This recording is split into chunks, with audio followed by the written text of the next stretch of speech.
Go ahead, John, you're good. Is that what you're trying to say? How do you like his son? What's that? His son's a nice guy. Yeah.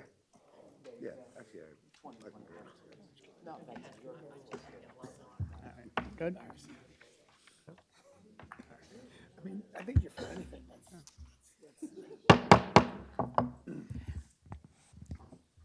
Good evening, everyone. Today is Monday, November 27th. The time is 6:09 p.m., and this meeting is called to order.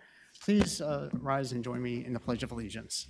I pledge Allegiance to the flag of the United States of America and to the republic for which it stands, one nation, under God, indivisible, with liberty and justice for all.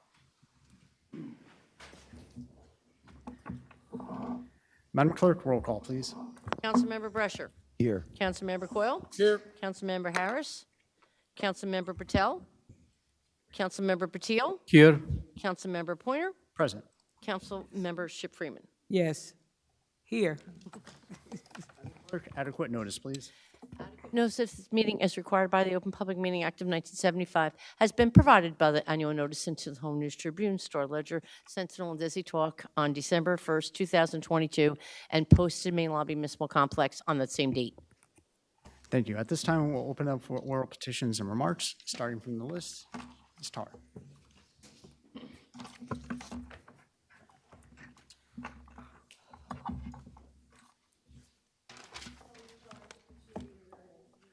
Thank you.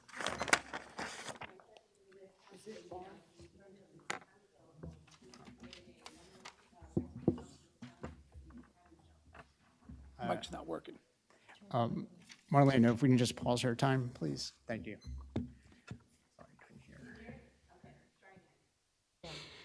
I'm wondering if you have an answer to the question I asked at the last council meeting, whether it was the purview of this council to change the animal shelter into a rescue animal shelter or not. It's the only question I have. So I found out some differences from a legal aspect of shelter versus a rescue. If it's under the council's purview, though, I did not get that clarification. I don't know if our legal can. Yes, advise. yes, I would opine that it is within this council's purview to make a no-kill shelter. Correct. Okay, then let me make a recommendation that the council consider that in the future. Thank you. Thank you. Mr. Bassoff.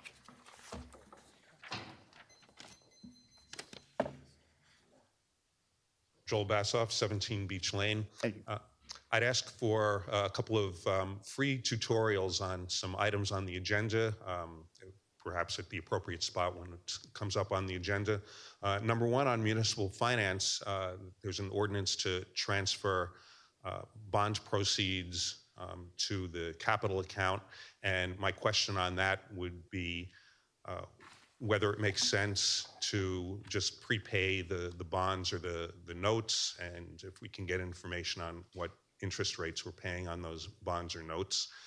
And then I have a question on the proposed settlement for the Charlie Brown property, what the procedure is. First of all, if the public will have an opportunity to see the stipulations so that the public can comment on it at the appropriate time. And also just what the procedures are for something like this. Does it go to the zoning board for the issuance of a use variance? Does it go to the planning board for the subdivision of the property? Just some education as to how that works. Thank you. Thank you. Considering both items are on the agenda and there are a couple. You can wait until it comes up on the agenda. Appreciate the understanding. Thank you. We are off the list. Would anyone else? Yes.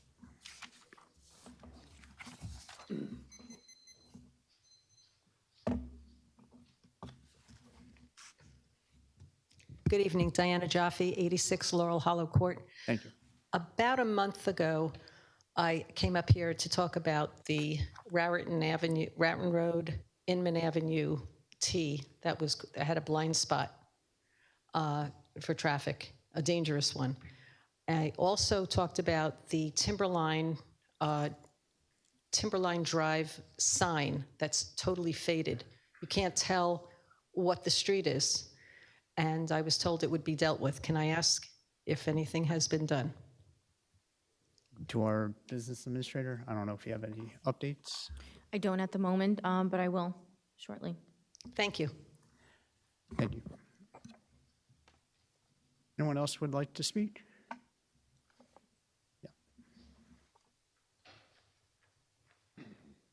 Yeah. Evening, Council President. Nick Fagan, 42 Edgewood Road Thank you. in Edison.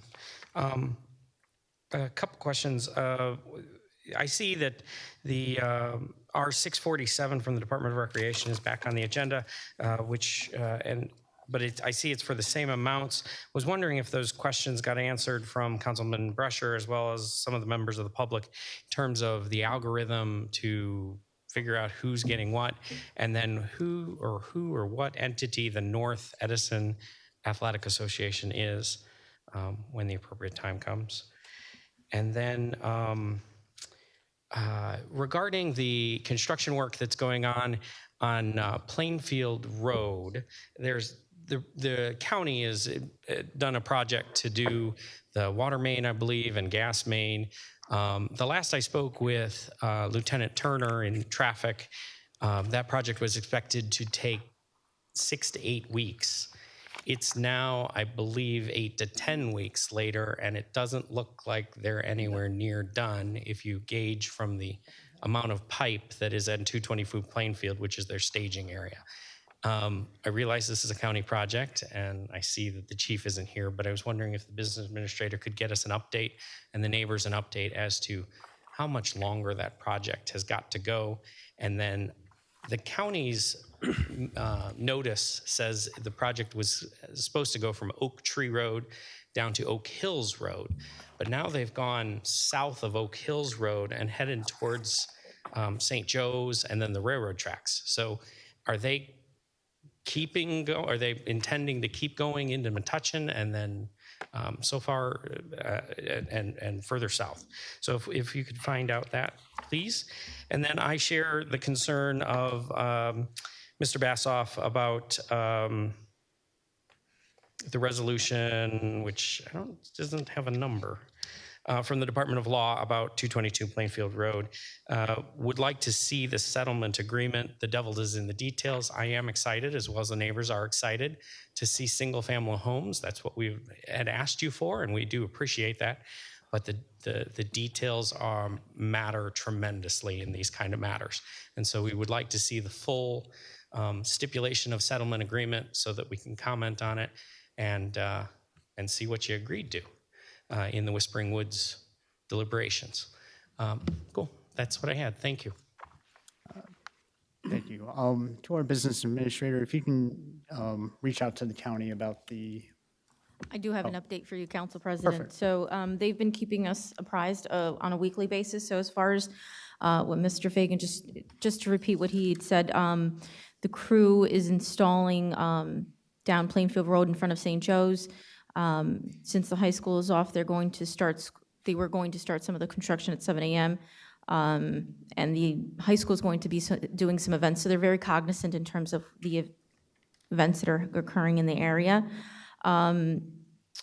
As far as what's happening, let me just go. They're installing main down Plainfield Ave, Central Ave towards Forest Street, and there'll be a second crew working on Marion Street, which won't interfere with Plainfield Ave. They'll be working in front of the entrance to the football field by Miller Drive as of today.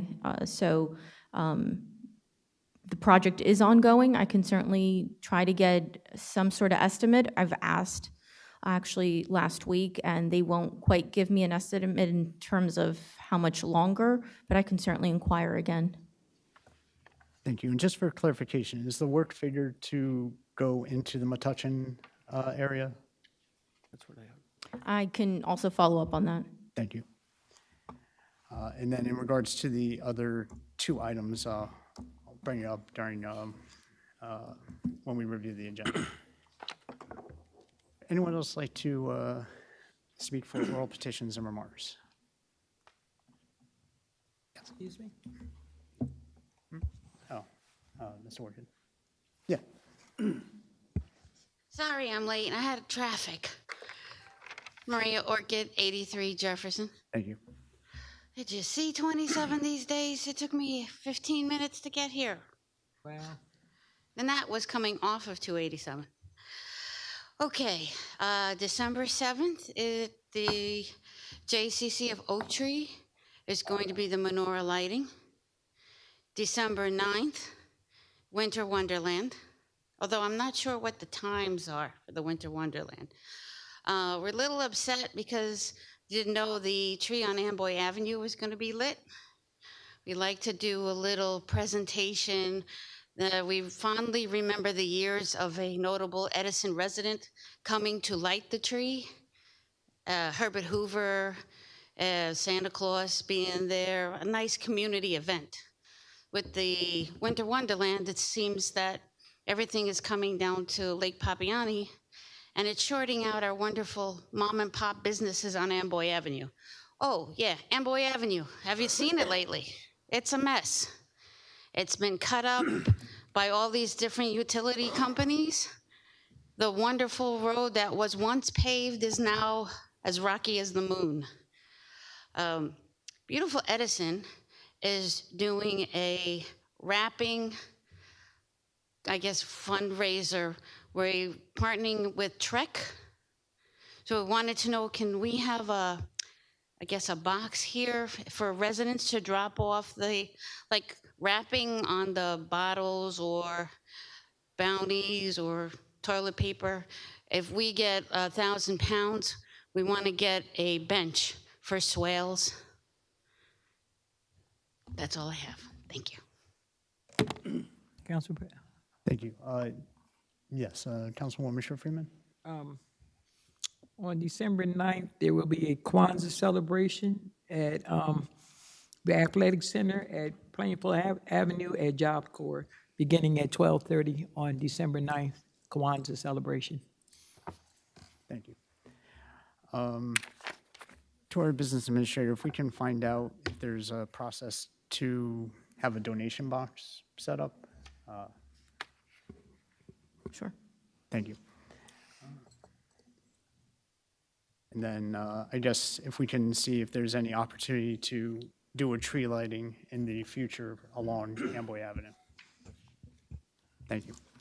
Council President, Yes, Councilman Toro? I did have a conversation with the mayor, and he was on board. He asked the local community what date would work best.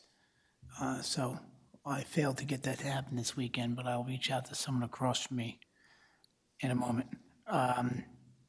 Could I comment on the road condition, Council President? Would you want to provide an update on that? Yeah. Sure. I mean, from what I understand, there's an opportunity to have it paved right away. However, there's a change in plan with the gas company, and they're going to do it in March. I thought that was better for all of us because the problem you're mentioning is something I looked into with one of the engineers. And again, the administration can speak deeper on it at a later date, but the manholes sink after time, and I'm hoping we can correct that problem. I know Councilman Brescher said he would get involved as well, so that they're raised and some type of collar can be put on them, so that when it's repaved. So it gives us a little more time. I know it's rocky when you hit the manholes only. It's not rocky at any other location. I drive it as much as you, but so looking forward to February, March, when the timing's right. The entire roadway is going to be paved, including all the areas of residential streets, including the keyways. I'm told we'll also have new parking striping, and all the cross roads will be re-stamped with the original pavement stamp. So I think we're getting a lot of extras of what was done in the past. So thank you for bringing it to our attention. Thank you, Council President. Thank you for the update. Anyone else would like to speak? Seeing none, can I get a motion to close the oral petitions and remarks? Motion to close. Second. Motion by Councilman Patil, second by Councilman Patel. All in favor? Aye. The oral petitions and remarks is now closed. 5, review of minutes. A, combined meeting of October 11th, 2023. Any comments? Seeing none. 6, reports from all council committees. I'll start to my right, Councilman Brusher. I'm going to ask if our council president could give us an update for the Amazon. I'm not sure exactly what to say at this point because we were saying, so update for the animal shelter. On the 8th, myself and Margo, we're going to meet down in Monmouth County, pose our questions and listen to what their plans or ideas are. It's like the first step. You know, we have the report. We just need to find out how they plan on addressing that report moving forward with our current shelter. There's other things that we're looking into too, because somebody told me we can't expand the animal shelter because it's on parkland. So it could be a combination of things, but initially just looking at it, maybe we can't afford to take on the other towns that we currently are taking on, or at least on a temporary basis moving forward. But we'll have more after that meeting. Thank you, Council President. Thank you, Councilman Brusher. Councilman Coyle. Thank you, Council President. What conversations we've had as a committee with DPW in regards to the winter, obviously everybody knows we are fully prepared, and I'm confident that the timeline of supplies and trucks and staff is prepared for the winter. I do have a question to the administration later, and I haven't had time, is when the decorations will be hung for Amboy Avenue. That's a timeline on that, and that, and I just want to comment on the great job they did on Diwali. All of that work that was done was mainly done through DPW. All the improvements and light display that was hung up along the walkway, that walkway of light was just amazing. But they also staffed it and worked as a liaison to the administration. I think it was a remarkable job working together with the Recreation Department and DPW. A lot of people, a lot of management. So congratulations to DPW and Recreation for the hard work they do. Thank you. Thank you, Councilman Coyle. Councilman Patel. None, sir. Thank you, Councilman Patel. Councilman Patil. None at this time. Thank you, Councilman Patil. Councilwoman Schiff Freeman. None, I've been away. Thank you, Councilwoman Schiff Freeman.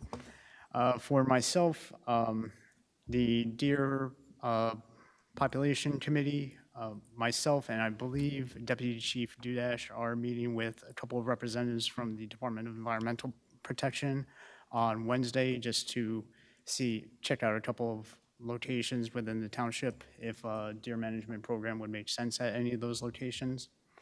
In regards to the Amazon subcommittee, we did meet and discuss. Not sure. My councilor colleague, I think, can understand some of the topics at hand, but we did discuss next action steps that would be occurring. And on behalf of Council Vice President Harris, I do have an update from the Cultural Arts Committee. I apologize, I do not have the library board notes that were forwarded to me. I didn't get a chance to review them. But in regards for the Cultural Arts Committee, the Cultural Arts Committee met on Tuesday, November 14th, and the following items were discussed and or mentioned. There's a mural recently completed by the Edison Arts Society at the Edison Tower for anyone who may be interested in seeing. There was discussions on social media presence and establishing a Facebook page. There was a suggestion about having a booth at the Winter Wonderland festivities, but I believe there was an update that that was not going to occur this time around. There was opportunities discussed as to how to utilize the Ferrante House. Updates have not been finalized as of yet. There was a request by the Board of Education about doing a Student of the Month display. They are also sending to the administration application document for use for the downstairs gallery, and the next meeting is Tuesday, December 12th, 2023.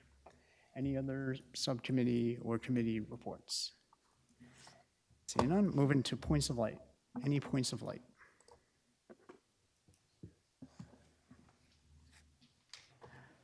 For myself, before mentioning a couple items, I'd like to offer a moment of silence for Daniel Clark. He was a employee of the Story Utility who unfortunately passed away on the 22nd. So if it's possible, just to offer a moment of silence.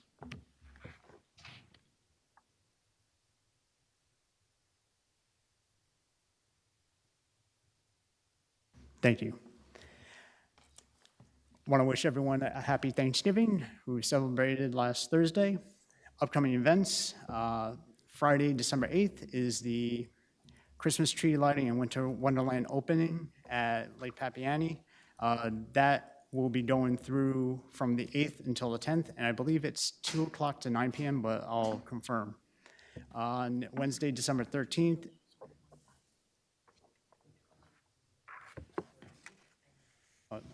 Just want to clarify that. So it's on the 9th, and it's from 12 to 8. I believe there's a question with regard to the timing of the event.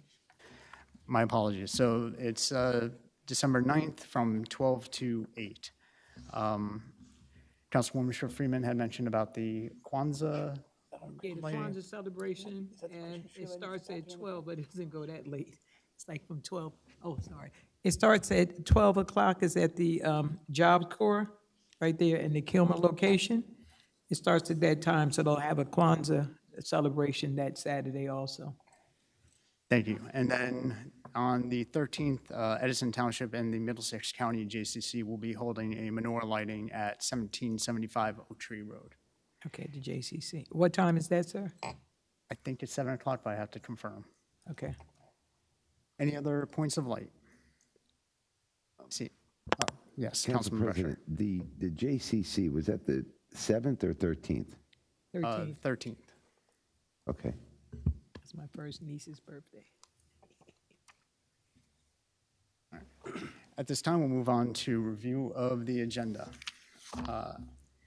From the business administrator. A, ordinance establishing not to exceed salaries of certain officers, department heads, and employees. B, resolution awarding contracts for printing services, 8 vendors, $151,110. And C, resolution awarding contracts for uniforms and clothing, 2 vendors, $78,414.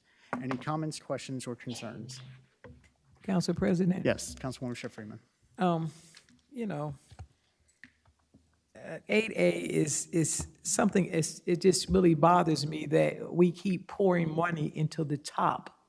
And as the other employees barely make $15 an hour.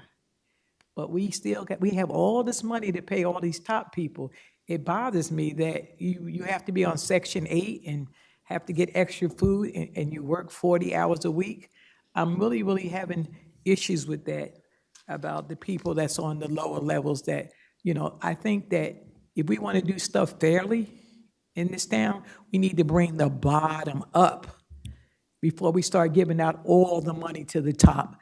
I'm sorry, that's not fair.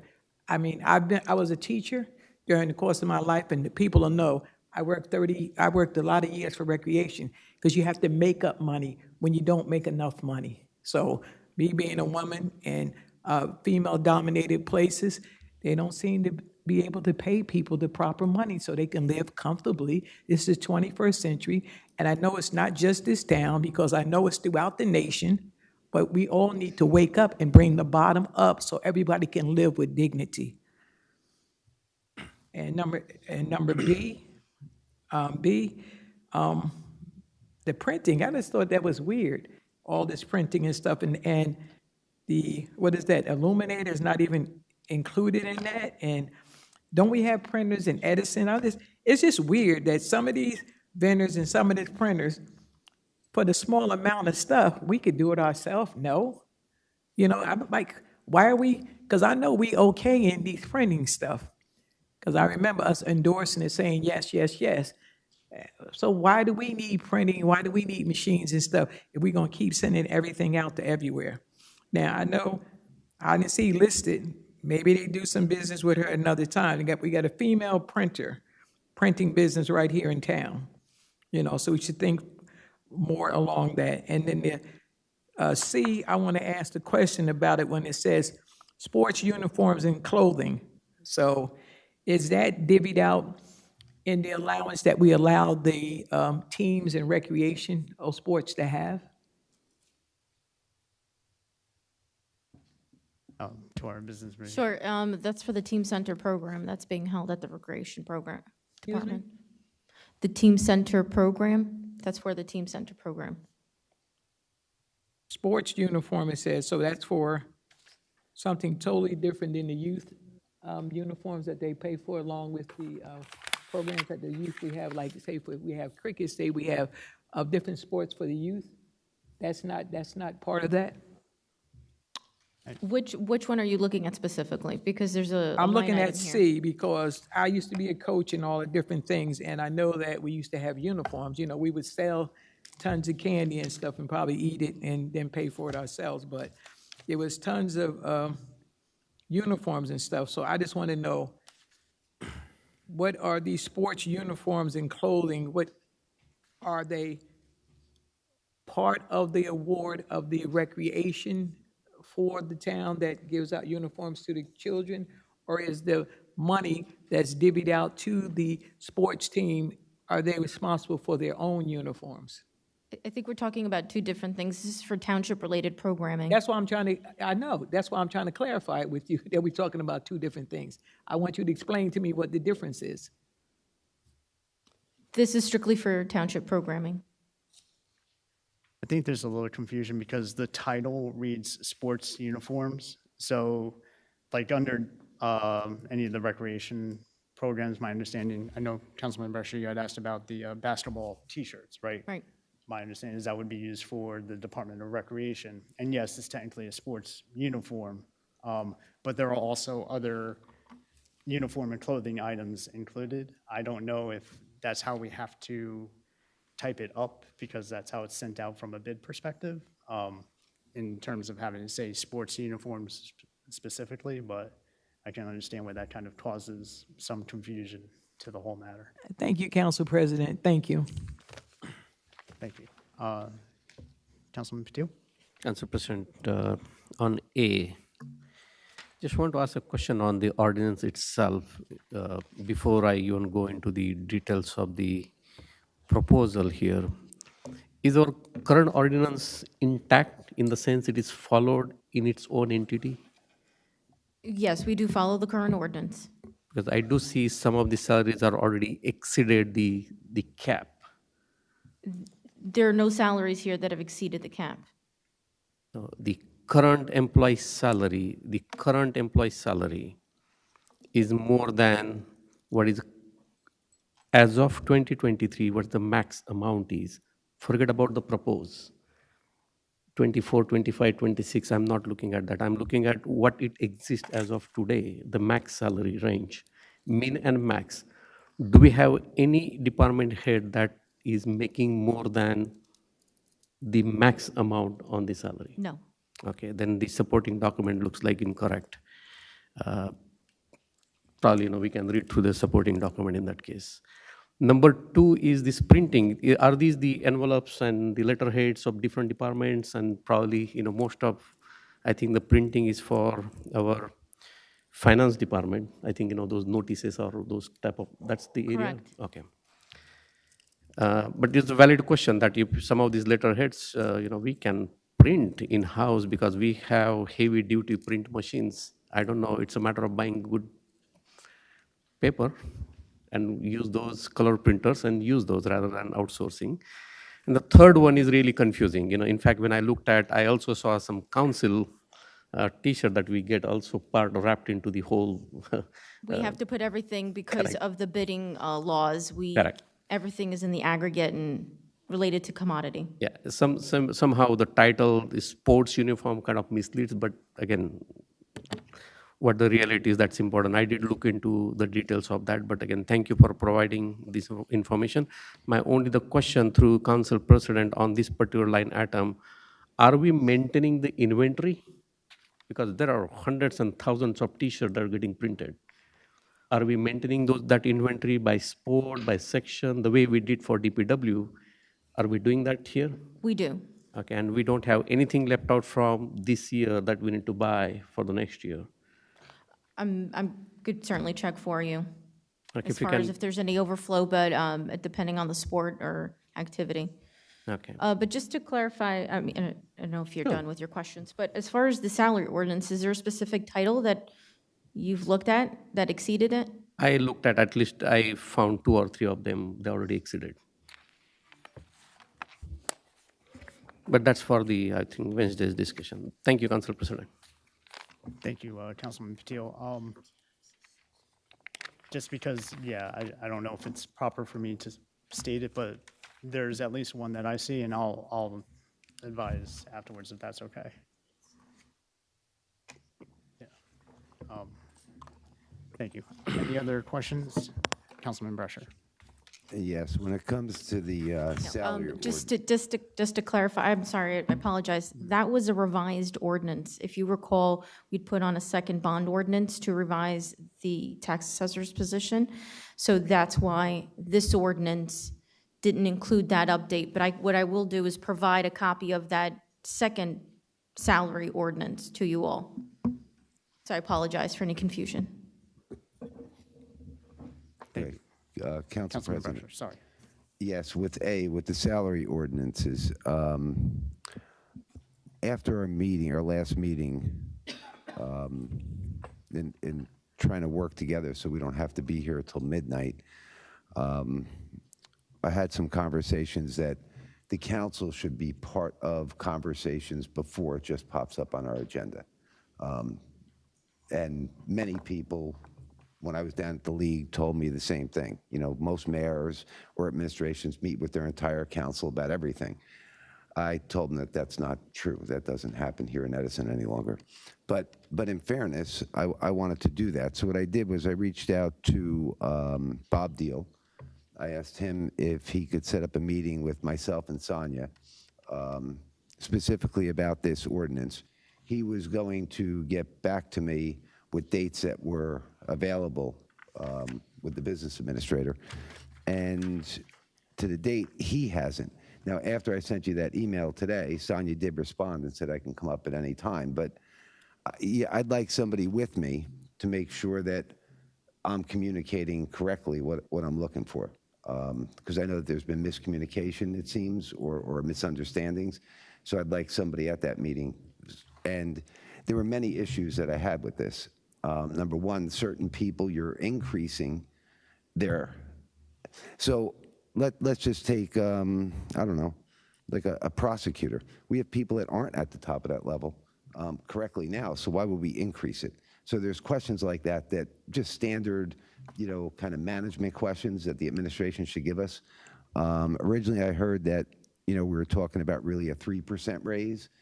I'm not like Einstein when it comes to math, but a quick math in my head tells you that it's way more than 3%, so why? So there's a lot of questions, and my council colleague made a point that there was somebody or maybe two above that. So we never had those discussions to go through this. So I think that should happen. Otherwise, I actually don't feel comfortable with this ordinance the way, this ordinance the way we have it. I go to B, and when I go to B, and I go to, this is about the making copies, right? And I don't know that I mean, I spent about 5 minutes on this document just to look through. But if you look at P-1A3, right? And we look under Division of Fire. And you look at the first one, you got vacation request forms. I mean, a vacation request form is a very simple thing that you just make a copy of. Like you have one document, you make a copy, or you print it out on your computer. I don't know why why would we be making these by the cases to distribute to the fire department? So I don't think that the administration really looked at that one very closely. But again, if we had that meeting with Bob Deal and the business administrator, maybe that could have been clarified. Maybe it's some kind of special triplicate form with, what was that black paper they used to put in between all the paper? Carbon copy paper, right? Maybe it was a special paper. But then when I go to C, right, and I know we talked about this a little bit, but on page 1, I have, let's say, $1,240 for reversible basketball jerseys, which I get. Maybe we do need a couple basketball jerseys, right?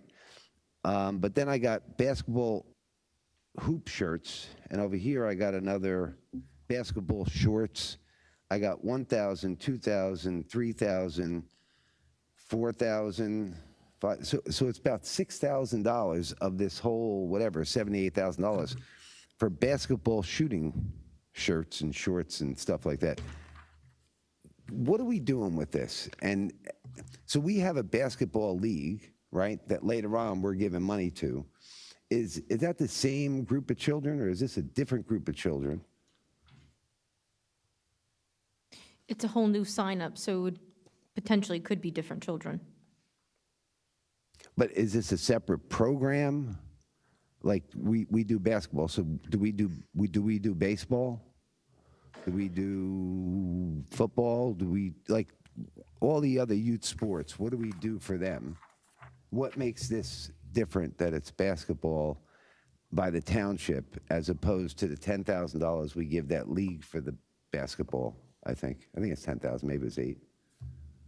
If we're differentiating between the clothing, that's separate because that's a township program. But as far as, are you referring to the league resolution? Yes. So that's for their operation. So according to the calculation, that's for whatever amount of fields they're using, unrelated to this.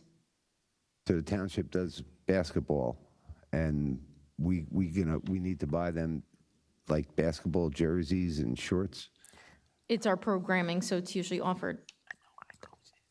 Do they pay for any of that? Do they contribute to pay? I'd have to confirm, Like we do confirm a in terms of the fishing registration derby. fee as Right, far when we do a as. fishing derby, they pay $15 or whatever, and they get a couple worms or maybe a little hook. All right, so this is the only program that we're running is basketball, right? We don't do baseball, we don't do anything else, it's just basketball. And the kids can't just wear regular T-shirts, Council like President. black shirts, white shirts, or we used to play skins and shirts. Councilman, can I Council offer President, Councilman I just would like to speak to you because I did coach basketball and stuff. What consists of basketball, you have timekeepers, you have referees, you have a lot of extra people that you have to pay to maintain that sport there at the game. So it's not just about the uniforms when it comes to basketball. There's a whole lot of other people at a time. I can't think of all the positions, but it's about 4 of those positions there. Then you also have the referees also that cost money. It costs the same amount of money. No, I mean, how much was this resolution? Was it 78,000 or something? Approximately, yes. Yeah, 78,000. So close to 10% of this is just for basketball uniforms. Like for the entire thing, for the entire sports uniform and clothing, I don't know, 10% just seemed like a lot for one sport. And right when I was a kid, we just had T-shirts and shorts. We didn't have no kind of special Michael Jordan T-shirts or nothing. I don't know that I feel so comfortable about this one either.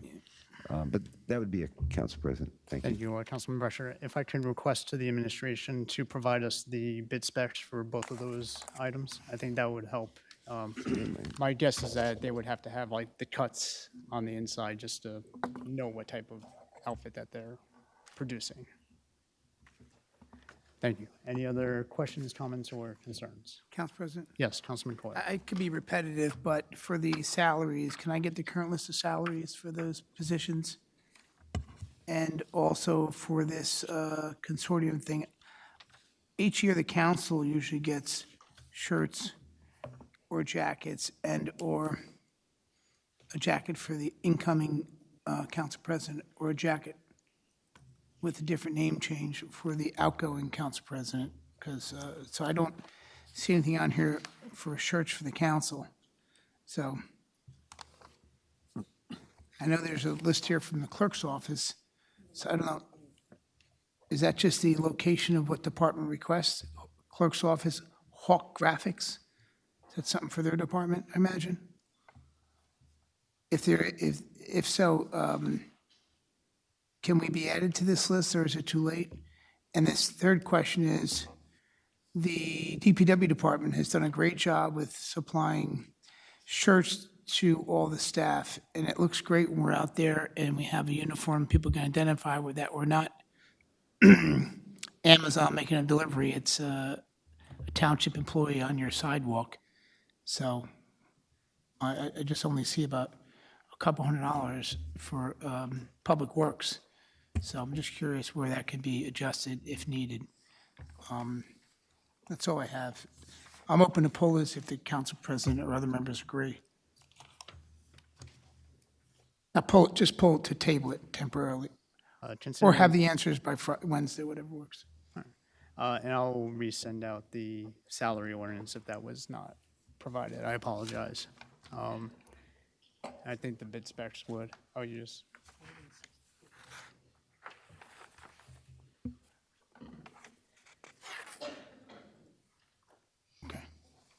And then I'll look to get the information on the additional questions that you had for the, under the clothing. Any other questions, comments, or concerns? Seeing none. 9, from the Department of Finance. A, reported disbursements through November 21st, 2023. B, resolution authorizing tax sales certificate refunds in the amount of $174,364. C, resolution authorizing transfer of funds in the calendar year 2023 current fund appropriations. D, resolution authorizing tax overpayment refund totaling $9,721.46. E, resolution authorizes settlement of tax appeals filed by 510 Venture LLC. And F, resolution authorizes settlement of tax appeals filed by Wick Shopping Plaza Associates LLC. Any questions, comments, or concerns? Council President? Yes, Councilman Brescher. Yes, on the reported disbursements, if we could go to page 28.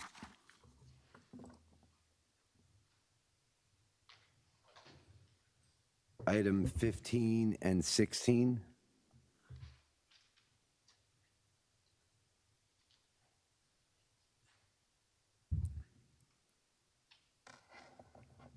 Where it says Amboy Avenue Fire, New Dover Fire? That's correct, sir. Yes. Yeah, my question revolves around it, and this goes back to like the salary type thing, right? When our employees get a 3% raise, I think it should be across the board. You know, our upper people are compensated fairly to begin with. So at the end of the day, everybody deserves the same increase. I don't think it looks right. And over here, if you look, this is a cable bill from Optimum. And I have one firehouse that's like $165 and one that's $80. But if you look at the other ones, they're also different. And I'm just wondering why we have firehouses. Why wouldn't they be the same with the same Optimum cable? Do they have different cable packages or?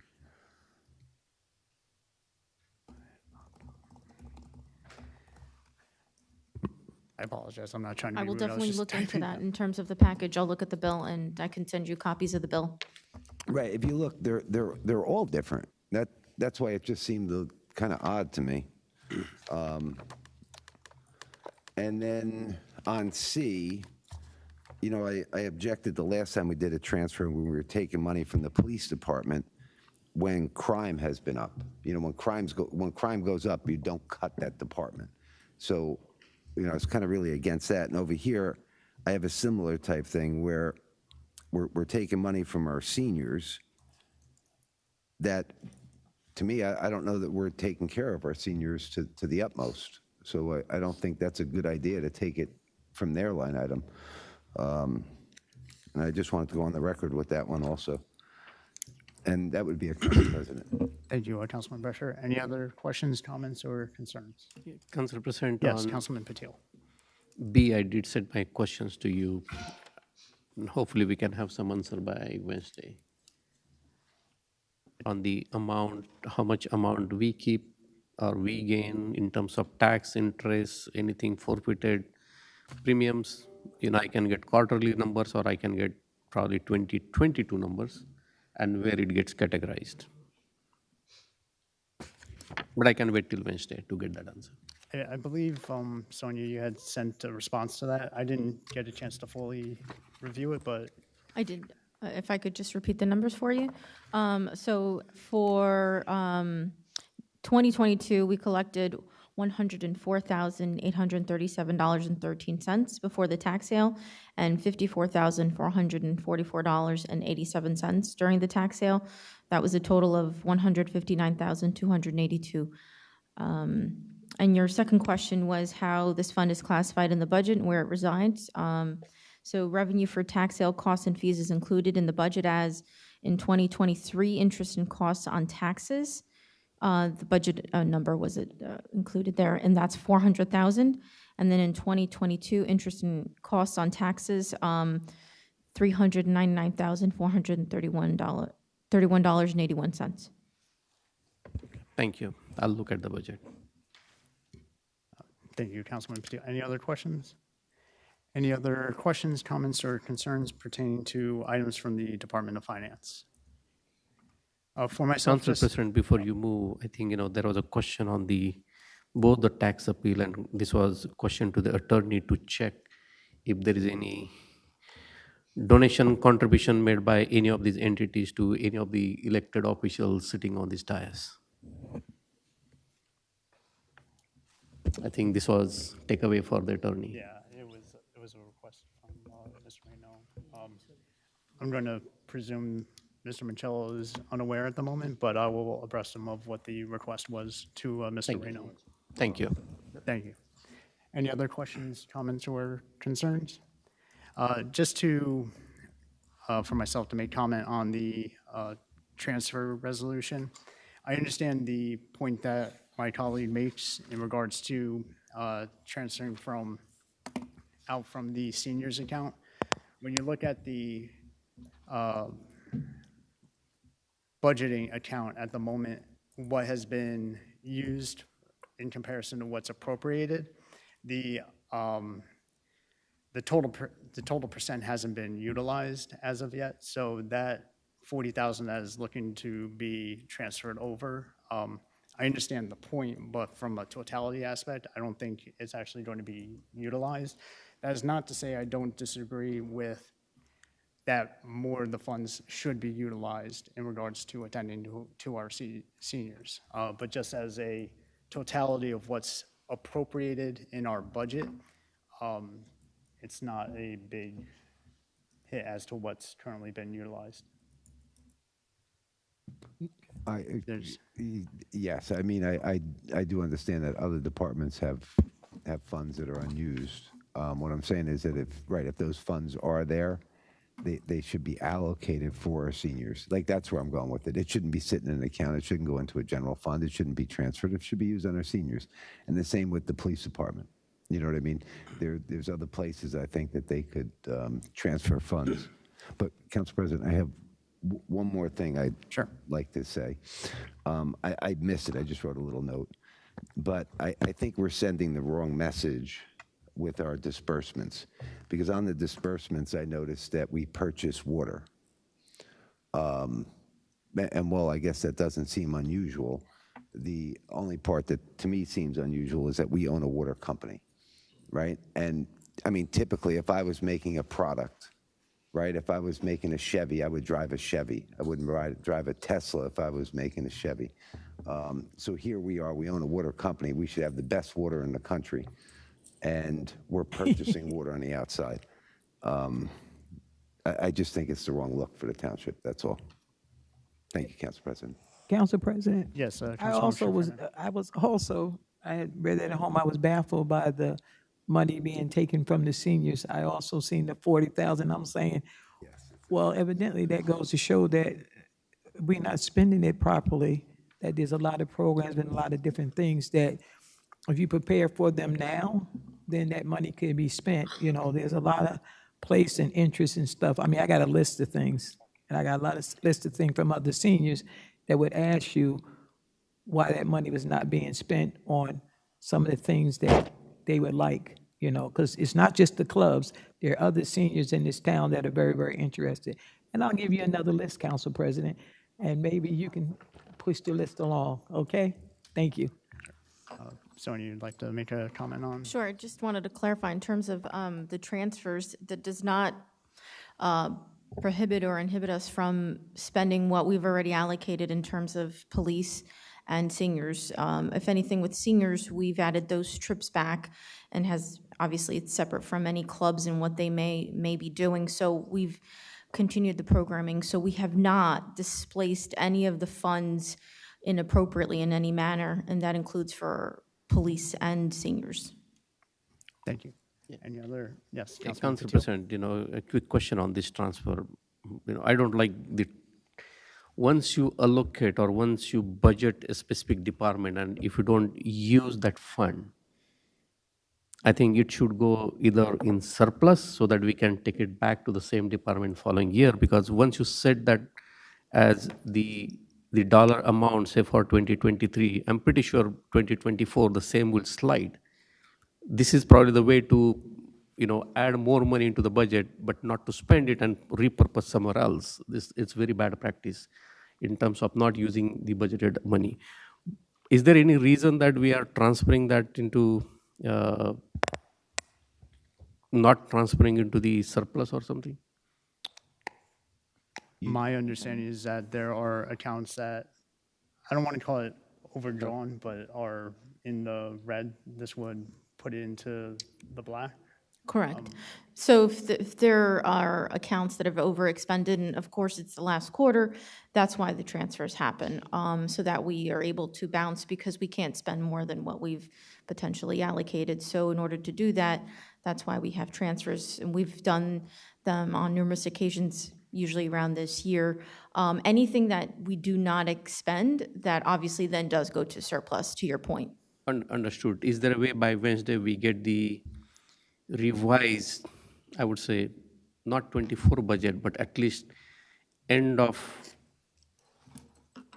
November, how much money we spend versus how much we budgeted for each department? So we know what's the rate and what's And I do have that. I'll send it after. I apologize. I got inundated with a lot of emails and didn't get to go through everything. I know that was one of them, so I'll absolutely forward that. Sounds good. And one of the things, just to Councilman Brescher's point, and meeting with you all, what I will be preparing is the 2024 budget. It's in the works already, but I'd like to sit down with each of you to look at the prep worksheets so that you are aware of those line items, and typically it shows you a 5-year projection, so that you understand exactly what has happened throughout those years. So if we can sit down and review those, that may better help you to understand what has happened. Sounds good. Thank you. And again, I'll send over the capital accounts that were provided. I apologize. I didn't send that out earlier. 10. President? Oh, yes, Councilman. Coyle. Now that we've continued to talk about the seniors and the transfer of money, if it's appropriate to expend some of that money towards music or a pianist that comes in, I'm not sure what the money's allocated for. I'm just curious of what's left. I mean, if the council's asked for seniors, of course, we'll come up with some ideas if there's leftover money through savings or a project that wasn't as expensive as thought. But always curious. I know Councilman Freeman always was for music for seniors. I don't have to twist her arm for music for seniors. So I know I'm quite certain all of us agree. Never can do enough for seniors throughout the week. Through COVID, they sat around a lot. So open to compete with other towns to make sure we have more. Thank you. Thank you, Councilman Coyle. Any other questions, comments, or concerns pertaining to the Department of Finance? Seeing none, from the Department of Law. Yes, Council President, there's one item.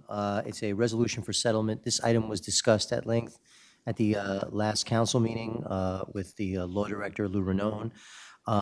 The settlement, the proposed settlement and ordinance is available for public inspection. Though at this time, I recommend, being that this is a matter of pending litigation, that council refrain from any comment at this time. Thank you. And just for clarification, I'm still getting used to whether to say stuff added, reduced at the time that it comes up or at the beginning of the meeting, so I apologize for any confusion. We are adding an ordinance amending Chapter 37 zoning. Yes, absolutely. You can add it right now. By creating a new 37-13A, which creates a new GC-RB zone. This will be added to the agenda. As was mentioned, and I know this is a little confusing because of the litigation aspect, but because it is litigation, any discussion would be asked to. Yes, as the council was fully briefed on all of the particulars at the last council meeting. If there is additional questions, we can certainly schedule another closed session. But at this time, any public comment, as your legal counsel, I'm going to ask that you refrain. Thank you. Councilman Patil? Council President, I understand that the council should not pose any question on the marking developer settlement here. That resolution is perfectly fine not to comment at this point in time. However, the ordinance, are we saying that we should not comment on the ordinance? If there are questions with because the ordinance is attached to the settlement document, it's my recommendation that if there are questions regarding the ordinance that were not discussed in the last closed session, that there should be an additional closed session to discuss the ordinance, because it may, in that conversation, bleed into the litigated matters. Understood, but this ordinance is not going to be secret by any means by Wednesday, so there will be public portion. Absolutely no. And the ordinance is now available for public inspection. My request is that the council not offer comment on that on that ordinance, but certainly the ordinance, the resolution, once the resolution is voted on, then I have no concerns about council speaking about the ordinance itself. But the resolution must be voted on first before any comment can be made. Okay, so probably then Wednesday is going to be a little tricky to handle this matter. May I offer opportunity put on for a closed session for the beginning of the meeting on Wednesday so that we can discuss the ordinance? Would that be? Council President, that's perfectly fine. We can ask the question backdoor, but this ordinance will be there for the first reading, and audience will be able to ask the questions. Not introduction. If you wanted to make comment on the ordinance, we'll do the closed Yes. session, but I'm talking about public. Well, the public's right is first of all, there is no public hearing on the first reading, so it would merely be introduced. If council had questions, I would, as your legal counsel, I would answer those questions. But as you sit as a council member, until the resolution is voted on, it's my recommendation, because it is pending litigation, that you not comment on it. Understood, because zoning is, I thought, zoning ordinance, yes, it is tied to that, but it's still a different, again, I'm bringing the same point. Wednesday council meeting, not on the ordinance, but in the public portion towards the end of the meeting, there will be someone from the audience that will come to the podium and will pose a series of questions. So we'll be obligated to answer those questions anyway. No, you're never obligated to answer any question legally. If people want to make comment, you, though, as a council member, can speak very publicly, answer any questions that you want to at second reading. Okay, let's see how Wednesday goes, Just from a point of clarification, I don't believe there is public comment on introduction. That's correct. There is none. There's comment amongst us, yes. No, not that. At the end of the meeting, I understand. oral petition remark, anybody's going to ask the question, and then we can't say that we're not, and then we'll be answerable saying, why did we vote? And we have no answer to that. But you will have already voted on the resolution. Understood that. Which will have adopted the settlement. So at that point, if you wish to speak, it is perfectly acceptable. Sounds good. Council And President. apologies for all the confusion. Yes, Councilman You'll Rusher. allow us comment at the next meeting, if we so choose, on the ordinance. Yes, because at that point, the resolution will have been adopted. The settlement will have been voted on, assuming that, I don't know how you'll vote, but if the resolution is adopted, now if there's comment on the ordinance itself, that's perfectly fine. I'm sorry, but the ordinance will come first, yes. Correct. So no, so my recommendation to you is to save any comments that you would like to make on the ordinance till second reading, because on first reading, you will not yet have voted on the resolution. So that's my recommendation, because it is part of the settlement. The resolution we're voting on Wednesday, correct? Correct. The ordinance is just up for introduction today. Right. No, on Wednesday as well, correct. Right, on Wednesday, it's up Yes. for introduction. Yes. So we can comment then at the following meeting, you're Yes, saying, that's what I'd on that? recommend, yes. Because then at that point, the resolution will have been adopted, and the case will have technically been settled, and you can speak as freely as you like. Just for clarification, I am offering a closed session Wednesday prior to all this occurring, so any of those questions or concerns could be asked during the closed session, and if for whatever reason it's not in the council's purview to move forward with the ordinance, then we can take it off at that point. Correct. Let me just, the resolution passes, let's say, hypothetically. The ordinance does not. Does that affect the resolution? No. I would like to answer that question in closed session for you. Oh, Yeah. okay. Council President, Yes, Councilman Coyle. I'm listening to the order of questions here. Is it possible we can just have the first reading after the resolutions are adopted? We certainly can, yes. If you'd like. If you'd like to do it in that order, you can do that. I mean, You skipping. can vote on the front- resolution and then vote on the The ordinance. fact we Yeah. skip front-loading it, whether this pass or fails, we at least have an open discussion happens at the end of it. That'll be a normal discussion that we accept, council accepts, which, whatever the questions may be. Councilman Coyle, that's an excellent idea. I think that solves the problem. People say I have good ideas, And again, including I Councilman Brescher. understand that it's a little convoluted, given all the matters, so. It will be, Council President, only the concern there is because I wish this ordinance would have come first because we are passing the resolution and then introduce. I don't think anybody says anything on introduction, but it is coming for voting down the line. And if that fails, then this resolution has zero meaning technically. So I don't know why we are rushing to pass the resolution first and then the ordinance second, but again, I will leave it to your. Thank you, Councilman. Any other questions, comments, or concerns pertaining to items A or B under Department of Law? Seeing none. 11, from the Department of Planning and Engineering. A, resolution authorizes refund of unused portion of developer escrow fees. B, resolution authorizes refund of unused portion of developer escrow fees. C, resolution provides for township acceptance of construction improvements, final retaining and closeout of contract 4 of the 2022 roadway resurfacing program. D, resolution authorizes refund of unused engineering inspection fees.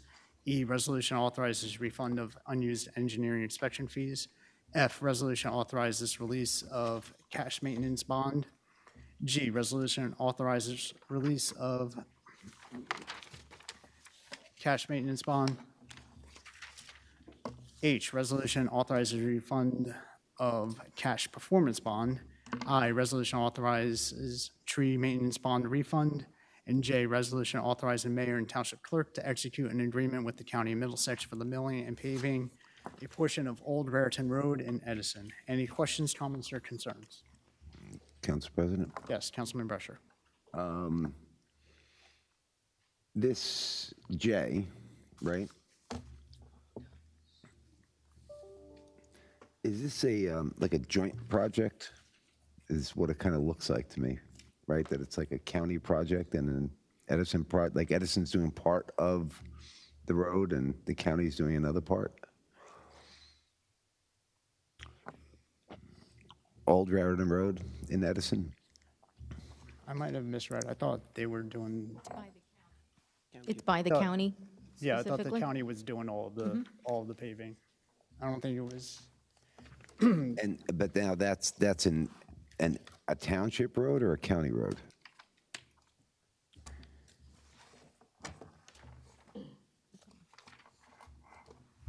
I'm trying to understand, who's doing what and Are we helping them? who is supposed to do what.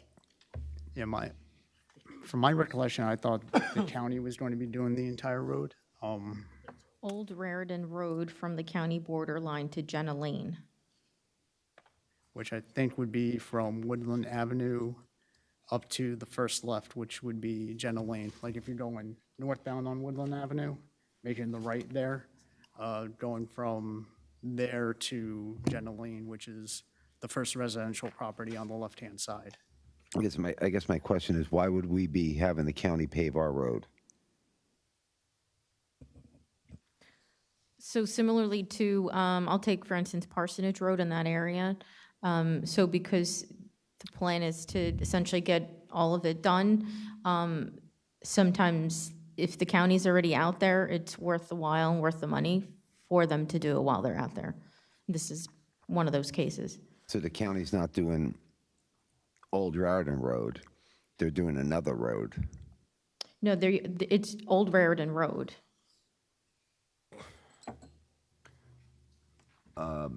Okay, so the county owns a portion of Old Raritan Road and we own another portion of Old Raritan Road? I don't understand. There's an agreement, right, where we have an agreement with the county. It's a road. Who's supposed to maintain that road to We begin do with? share it. To answer your question, we share the road. We share the road. Correct. So we own half the road and the county owns half the road? Because I haven't seen that. I've seen the county owns roads and we own roads. I didn't know we split roads. It's my understanding that we share the road. I mean, I've seen, like, on Wood Avenue, left-hand side, going northbound again, Edison Township, right-hand side, Woodbridge. I've also seen, like, on, as was mentioned, on Parsonage, where you go down, well, not at Parsonage, on the crossroad there, where a portion of that is Edison, Intersection. and then it goes to Woodbridge. Right, the So- intersection I get, but this isn't an intersection. No. This is going from one road to another road. If it's okay, can I Get back. yeah, I'll look Yes. at the tax maps, see where that Okay. boundary is. And for C, I'd like to try and get a list of all these roads from where to where that were done, that we're sending this back, but I'd like to get this by 10 o'clock in the morning so that I have time to drive down all these roads and take a look at them myself. You're looking for 2022 roadway? I'm looking for C. Right, We're and giving- that's specific to 2022. Okay, right. It's this year we're giving back the bond money. I just want to make sure it was done properly. So I'd like to know what roads they were. That would be it, Council President. Thank you, Councilman Brescher. Any other questions, comments, or concerns? Seeing none, and we'll get back on the contract number 4 for the roadway resurfacing and the ownership of Old Raritan Road. 12, from the Department of Public Works, A, resolution to release street opening escrows. Any questions, comments, or concerns? 13, from the Department of Recreation, A, resolution awarding payment to various nonprofit organizations for league recreational services funding sports. Just for clarification, there's going to be a modification to the total amount from the 228,432 down to 224,975. There was a item realized, first to answer Mr. Fagan's question about the sports matrix that was provided, it was sent out. I think there might be discussion about reevaluating the matrix for next year, but pertaining to what the matrix included, there was one small discrepancy which causes that $3,000 reduction. So just want to make sure that's clear. Council President? Yes, Councilman Patil. A question on that. I looked at the metrics, but I don't know the every sport, really qualifies or that criteria is correct. I looked at the cricket, it says new sport. Probably this is third year I'm voting on this. This is not new. This has evolved a lot. That's number one. So again, I'm not happy about not doing the due diligence there. And number two, this council recognized the new sport, Mallakham. The team who won the World Cups, several medals, bronze and silver. After that proclamation, I did send an email to Mayor and Sonia, to you, Administrator, asking to at least start recognizing, because this is non-profit organization. Let's encourage this new sport, and if you're reducing the money, I would again ask to add this sport into this resolution so we can encourage those youths to participate into the next World Cup and evolve that sport in Edison. Just remember, this team has put Edison on the world map by winning at the World Cup. And I'm surprised that in spite of the request that sport is not reflected in the list. Definitely, this Wednesday I won't be voting on this resolution if this either, we make the corrections in terms of the cricket or the new sport. Thank you, Council President. Thank you, Councilman Patel. Councilman Patel? I had a question on how does this get allocated? Does organizations have to apply for this? Yes. Okay, so if Malakam applied for it, that they could be eligible next year. They could, yeah. Okay. Yes, Council President, just want to rebuttal the comment from my council colleague. I don't think, in spite of that ask, anybody reach out to those individual sport organizations to apply, because I'm in close contact. So it is not something someone would know, hey, there is a money, it's awarded. It's our job to make sure we reach out to those nonprofit organizations, especially when we acknowledge them, we recognize them, and I don't understand why we fail to do our own due diligence. So just making that point here, not somebody's going to come. If we have to really encourage some sport, we need to make sure that we reach out to them and say, hey, this is the facility available. Would you like to participate? Thank you, Council President. Thank you, Councilman Patel. Any other questions, comments, or Council concerns? President, Yes, Councilman Coyle. Two comments on what I've heard here. First is, can we create some outreach on a marketing plan that nonprofits are aware to make this application for this opportunity? I sit on the council in 8 years now, and each year I'm asking when it's already being allocated. So it's already too late for that, I'd imagine, but but also, did you say, Council President, you sent out the ratio of reason behind each one? Yeah, the sports matrix, or that's what the title was. Okay, I'll look at it. I'm sorry I didn't get it. And I'm open to some adjustments only because sports have changed in the youth today, and robotics is big, and there's different nonprofits that have competing world opportunities that are out there. So absolutely. I mean, I would definitely look at how we can add to the fund and or move some money around to give people a start, even if it's only $2,000, it's something. Thank you, Council President. Thank you, Councilman Coyle. Any other questions, comments, or concerns? Seeing none. 14 from the Chief of Fire. A, approval of volunteer firefighters. B, resolution to accept Lyndell Basel Corporate Grant Program approval. And C, resolution to accept Enbridge Grant approval. Any questions, comments, or concerns? Seeing none. 15 from the Chief of Police. A, resolution awarding a contract purchase order for renewal of the Nixle system. Any questions, comments, or concerns?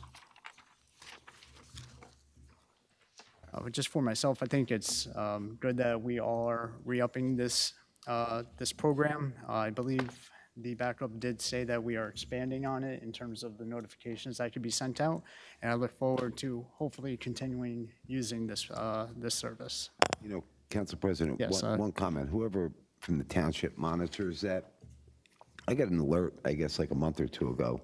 It was about 1 o'clock in the morning about child abduction in Piscataway. 1 o'clock in the morning, phone beeping, child in Piscataway. Might as well tell me it's a child in Texas. And what I did find, in that whole Nixle thing, most of those aren't where a stranger took a child. They're where the fighting parents took the child. Yes. Is there some way that we can make it so it's more local? And I'm only suggesting this because I had the same issue with other townships notifications being sent to me. On the system preferences, when you log on to the Nixle system, they have the surrounding areas. Generally, they're checked off as a preset. You can uncheck them so you won't get those notifications. Actually, that's a points of light, I think. We got to keep that one up. Thank you. Thank you. Any other questions, comments, or concerns? Seeing none. 16 from the Township Clerk, a resolution setting council meeting schedule for 2024. Any questions, comments, or concerns? Two questions, and one we talked about, but Councilman Becker. there's a meeting on a Thursday. The first meeting is Passover, and I believe the clerks have a conference on that Wednesday, so they would not be here for that Wednesday. Okay. And then the other one was February 14th, Valentine's Day. I'm open to changing it to Thursday if the council prefers. Yeah, okay. From a procedural standpoint, I guess we would have to, well, it's a work session, so Yeah. we'll make it for February 15th. I would just ask the clerk just to make sure that there's no Something. religious holidays or anything Thursday, like that that right. I'm not aware of. Council President, I'd like to vote on that. I'm single. I'm not making any upset by being here. And Joyce also has, was okay to work on any day. Any other questions, comments, or concerns? Seeing none, 17 from the council member of the planning board, Councilman Patel. The planning board meeting was held on Monday, November 20th at council chambers. There was a master plan comments had. There were members from Clara Barton section that were noting that, there's no room for parking. They want to keep the restaurants as restaurants. They also had concerns about the safety, the trucks going through Amboy Ave. They definitely do not want 4-story buildings and are worried about the tax increases due to new kids coming into the township. There was some explanation as to what the master plan is. It's a policy document. It does not do any active changing in zoning. It just guides. Also, planning board authorized Hank to do the preliminary investigation for the 41 Glendale as a condemnation redevelopment area. The old business that was heard was case number P11-2023, Yashraj 5 LLC, 39 Thomas Place, Block. The applicant was proposing construction of an age-restricted 55-plus apartment building on a vacant land. This property falls under the Thomas Place redevelopment plan area. 89 parkings were provided on the 86 required. They also would have a deed restriction on providing a shuttle service to local amenities. Affordable housing was provided 8 units, and again, it's restricted to 55+. The setback requests and design waivers are being requested, and it was approved. The second case that was a continuation from the last time was case P22-2022, Just Nation at 271 Meadow Road. The applicant is seeking to construct a 12,800 square footage structure to assist in the site operation. It was the opposing council bringing their witness and their experts to talk about as to why the applicant is not being truthful. And there was no new business heard. The next planning board meeting will take place Thursday, November 30th. This will be a special meeting. Same thing with the next one, which will be December 6th, as the planning board has fallen behind due to the Just Nation court case being dragged for or continued for 2 meetings. And the following cases will be heard on November 30th. P14-2023, Ankit Patel at 761-771 Wood Ave. The applicant is proposing a minor subdivision approval. Second case will be P18-2023, Federal Business Centers, Sweetwater Lane and Dock Road. Minor subdivision approval is sought for existing vacant land. Also will be heard was P17-2023, PSENG 234 Pearson. Applicant is proposing construct a new mobile transformer with associated transformer storage area, construct a 1-story maintenance building. Also on November 30th will be P07-2023, TNS Future Investments, 63 Taft Ave. Applicant is seeking a minor subdivision approval to create 2 lots, existing SFD to remain, and construct a new SFD on the second lot. I'm not sure what SFD is. Carried to November 30th will be P15-2023, AK Reality 2 LLC, 67 Brunswick Ave. Applicant is proposing preliminary and final site plan approval to construct a warehouse on a vacant land. Thank you. Thank you, Councilman Patel. 18, unfinished business. This is actually going to be removed from the agenda, so there would not be a public hearing set down for Wednesday. If it's to be brought back, it would have to go through the full introduction process. So And apologies, maybe I should have mentioned that earlier, but again, learning when to mention it or not. Was that for the new ordinance? For the, yeah, for the bond cancellation. So that's being removed from the agenda. There will not be a public hearing on Wednesday. Okay. Thank you. 19, discussion items. Started from my right before. I'll start to my left this time. Councilwoman Freeman. Start from the middle. Start from the middle? Sure. Councilman Patel. Start with Nish. So, actually, I'm not ready. Can we? I can go first if you want. Councilman Patel. Thank you, Council President. Okay, I'll be pretty much repeating some of the line items that I discussed, but let me start with good thing. Thank you, Edison Police Administration, for the extra safety and security measures during the Diwali holidays. I made several phone calls when suspicious activities were reported personally to me. So I made the phone calls and there was a good response. So thank you, all the police officers who were on duty working extra time. Again, thank you. And second, thank you for removing the last speed hump that was left there. But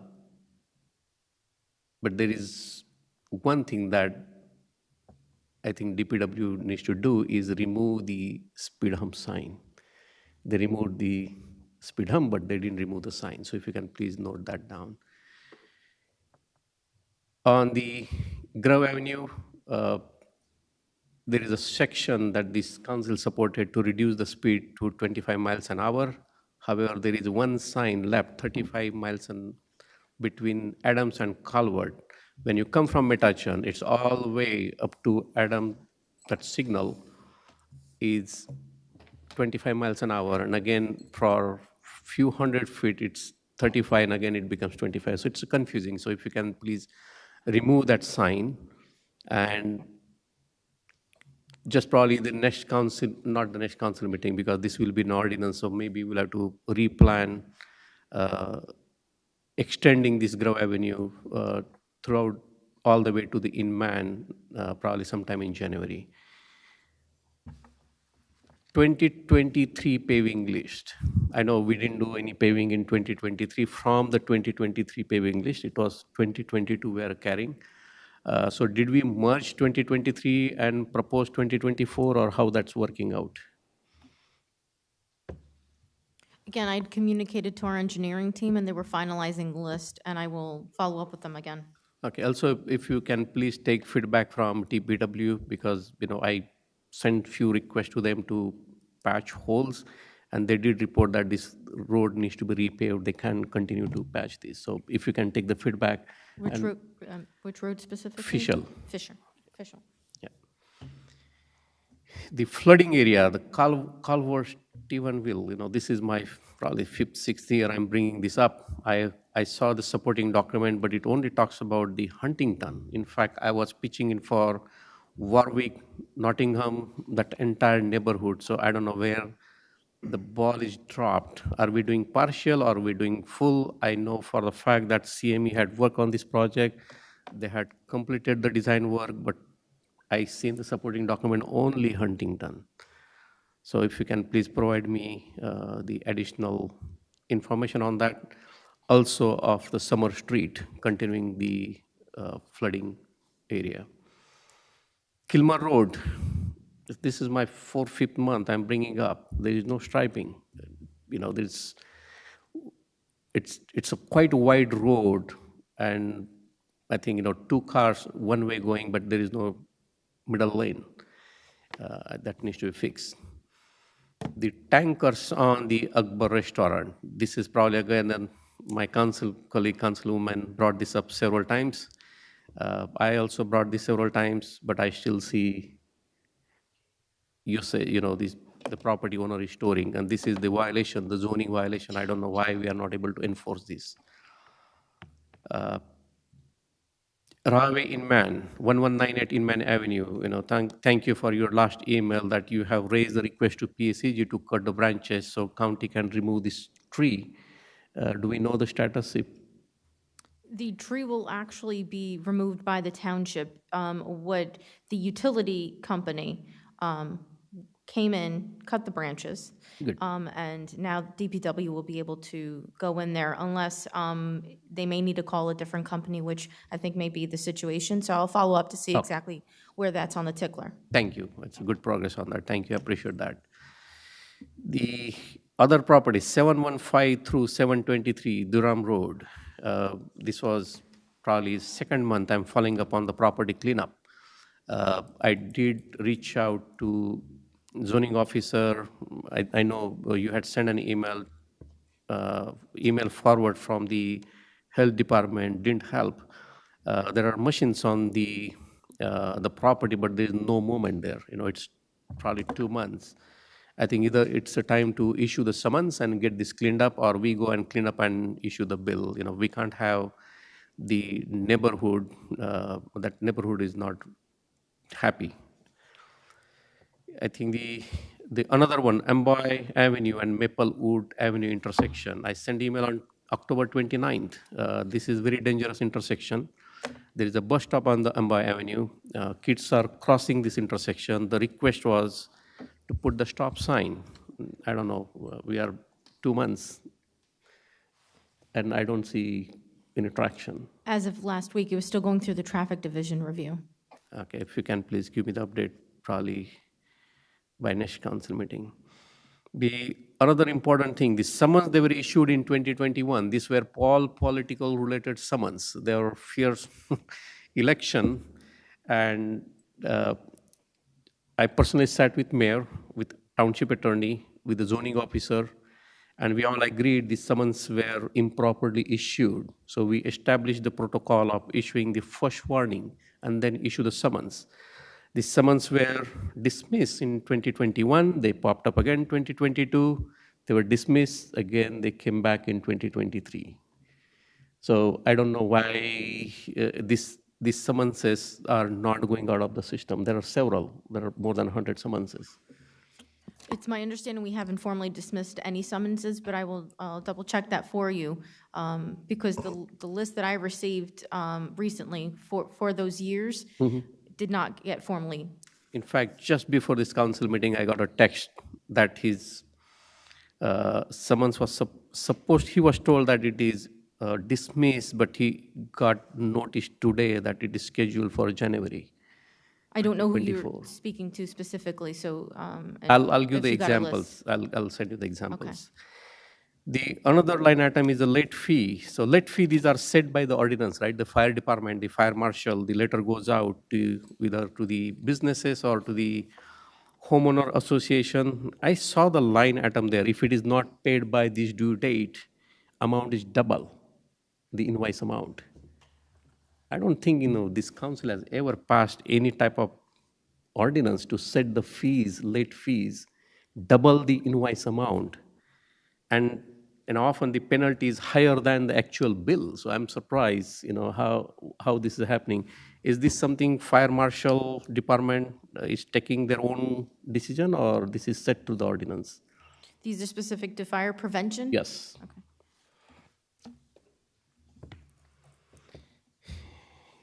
The next line item is on the fire hydrant.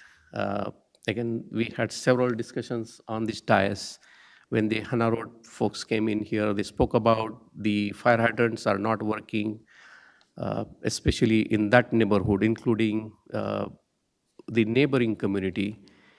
And I think the deputy chief was doing some research, and I don't know if anybody took any decision on getting those fire hydrants operating, even though it could be responsibility of individual area or the association, but it's our responsibility to make sure that all the fire hydrants are working and operational in case there is any fire.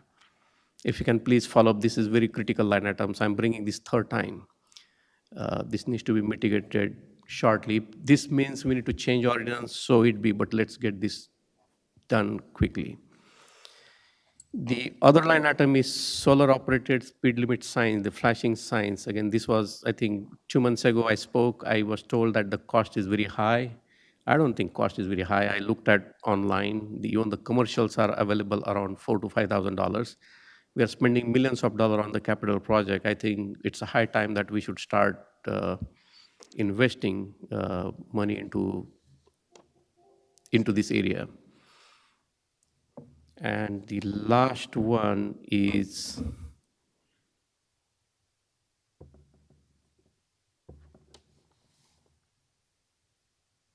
I think the paving list covered.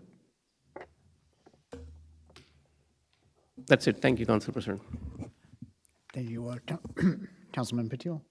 Councilman Patel.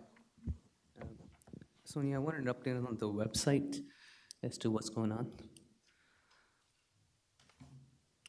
We should be awarding it very soon. Okay. So when is soon? Let me get back to you tomorrow. Okay.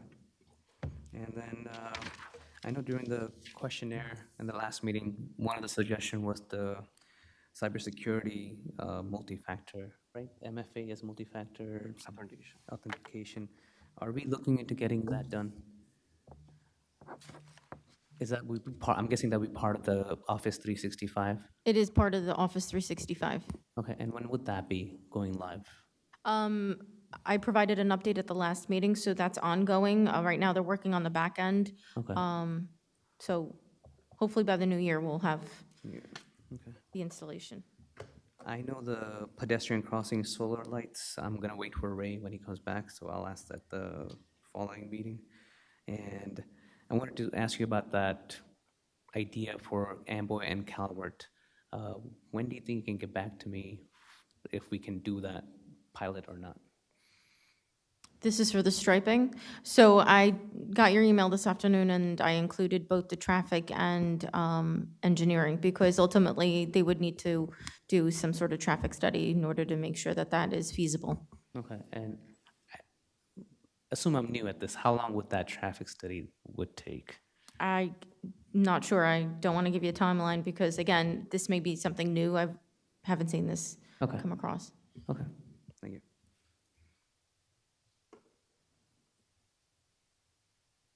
Thank you. Thank you, Councilman Patel. Councilman Coyle. Oh, sure. Thank you, Council President. I guess we're on traffic signs.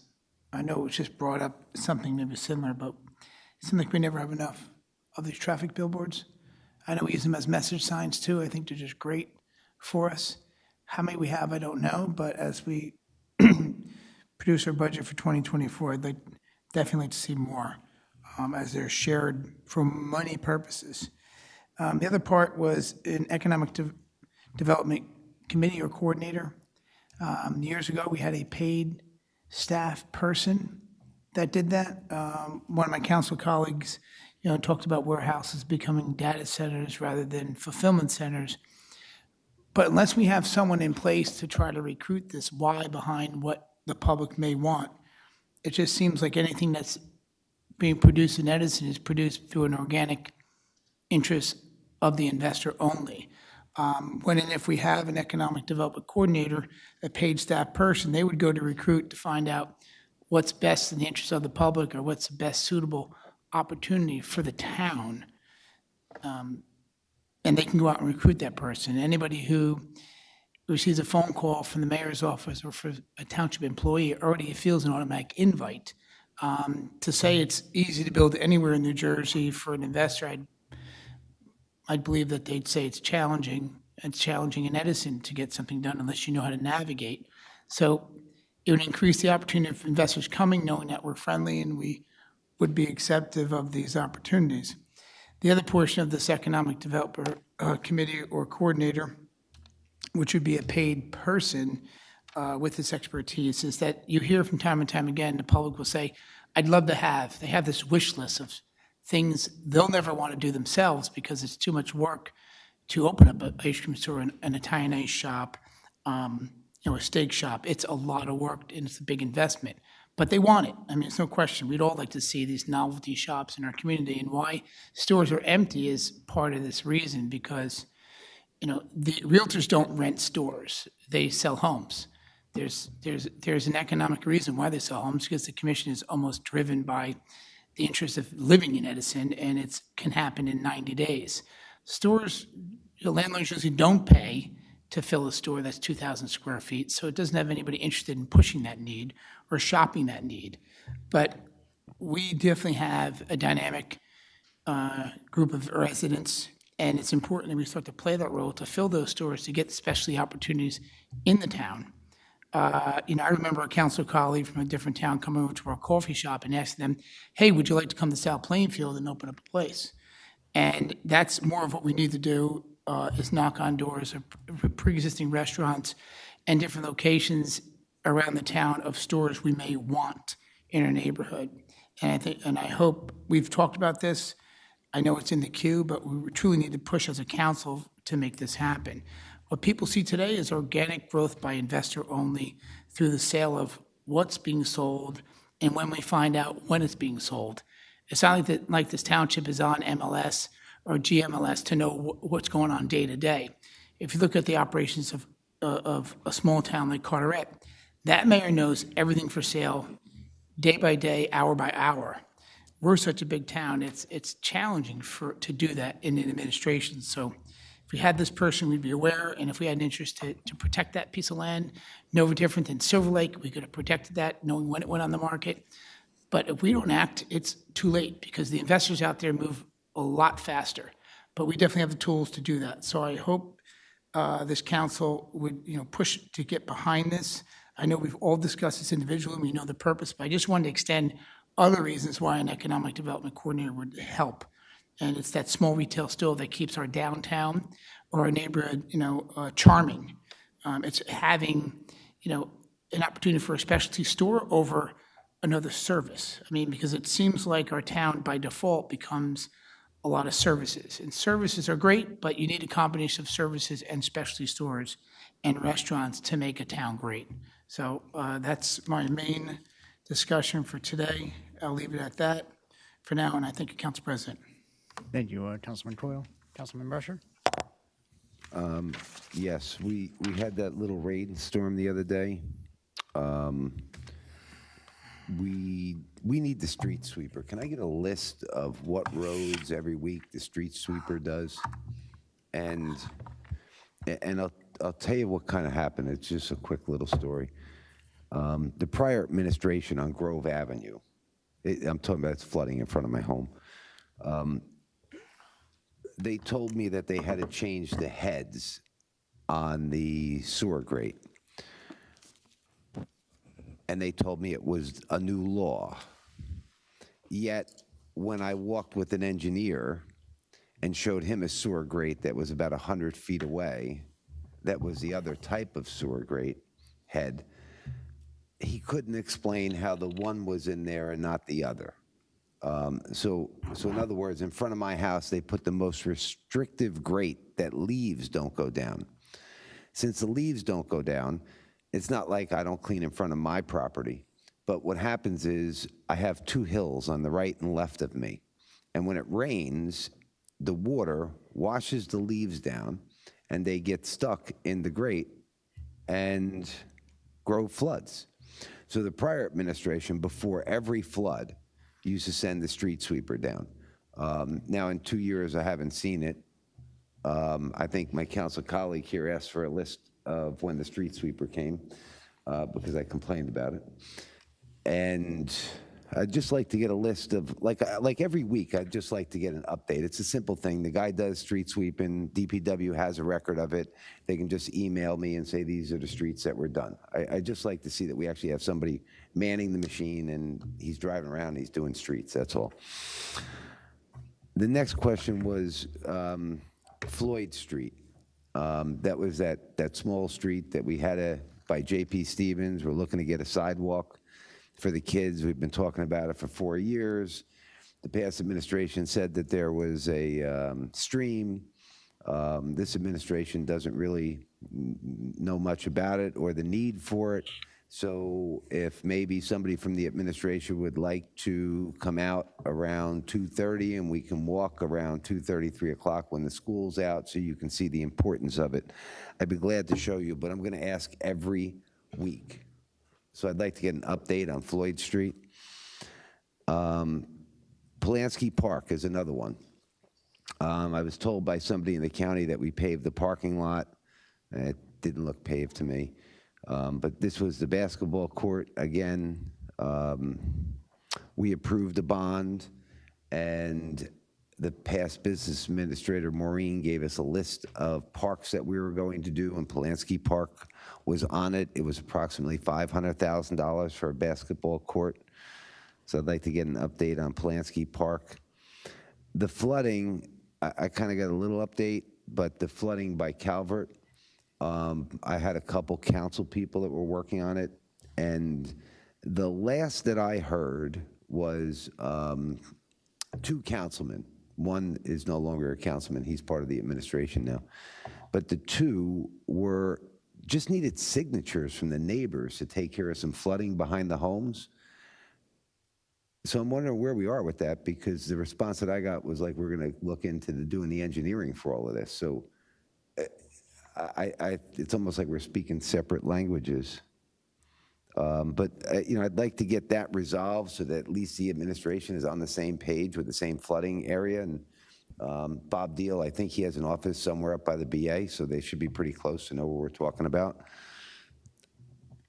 Then before I have this meeting, which is going to be Friday, for the animal shelter, I need a list of what each town should have paid, what each town has paid for the last 3 years to the animal shelter, and then what Edison Township has paid to the animal shelter. Because if we're what the gentleman came the other day, it sounded like we were underfunding it. So I'd like to know what we're getting from those other towns, if we're receiving funds, if they're paying their bills or not, and then what our contribution to the animal shelter is as a separate item. But I need that preferably by Thursday, so at least I can review it before I go to this meeting on Friday. And that would be it, Council President.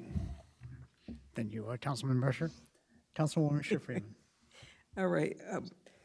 First of all, I'm going to say I was very sad when I heard that here we are in the 21st century, and of all the parties we're throwing in Edison, and the veterans don't have soap.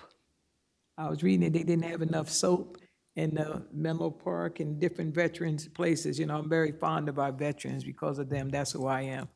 And, I just had a real problem with that.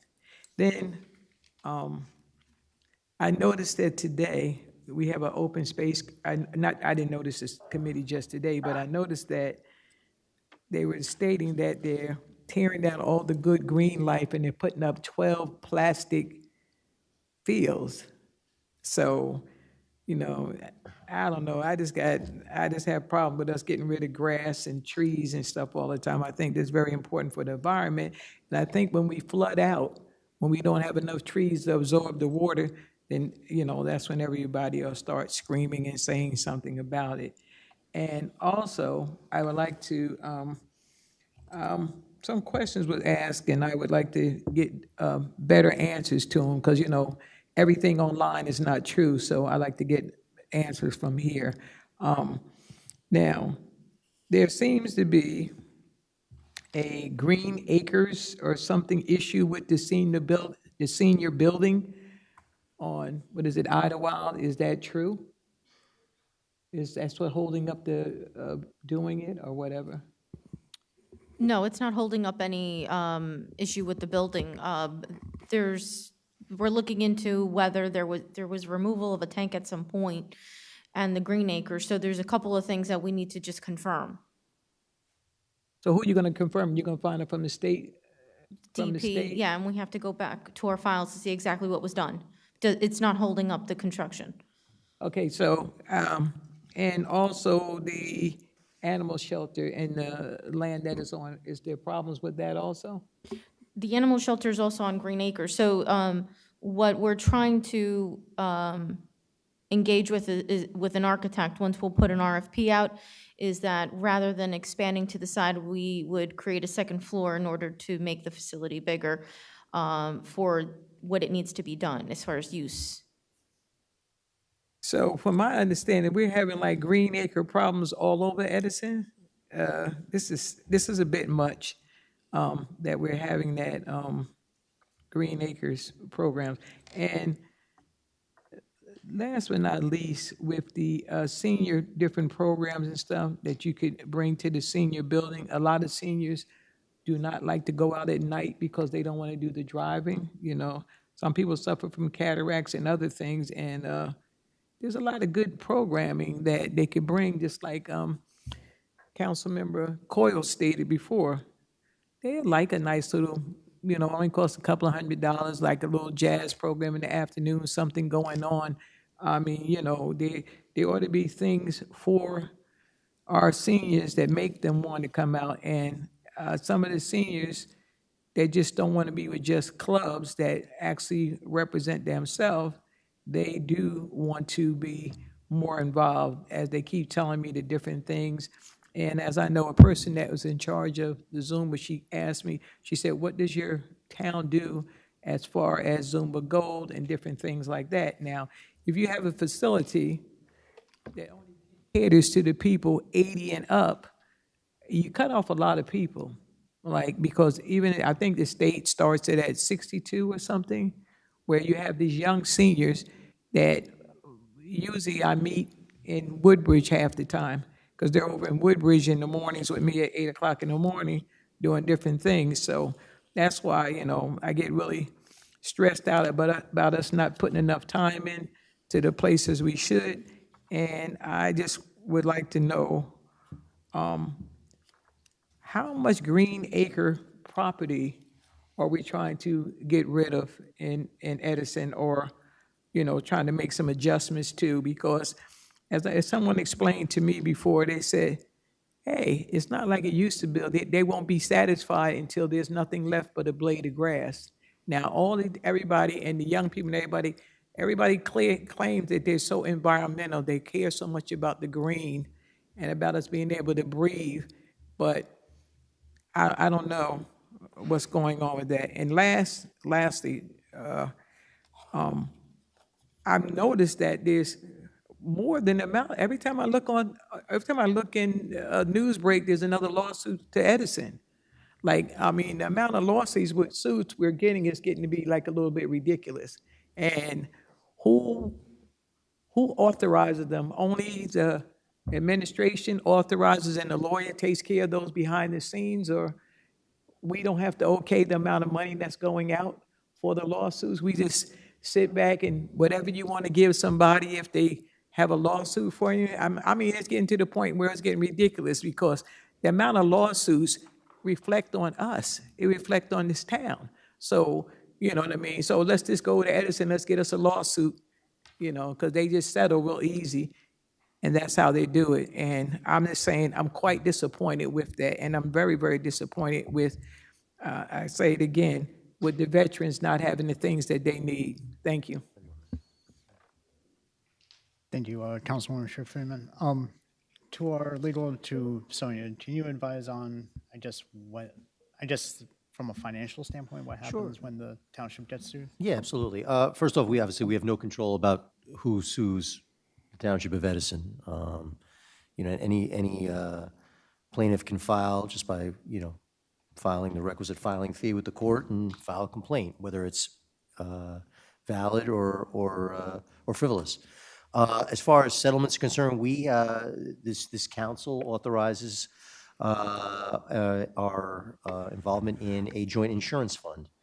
We are members of a joint insurance fund, the Central Jersey Joint Insurance Fund, and they act as our insurance provider because at certain points it becomes their money as a joint insurance fund. They have the right to settle certain cases. They obviously work in conjunction with the law department, but being that it's their dollars, they ultimately have say.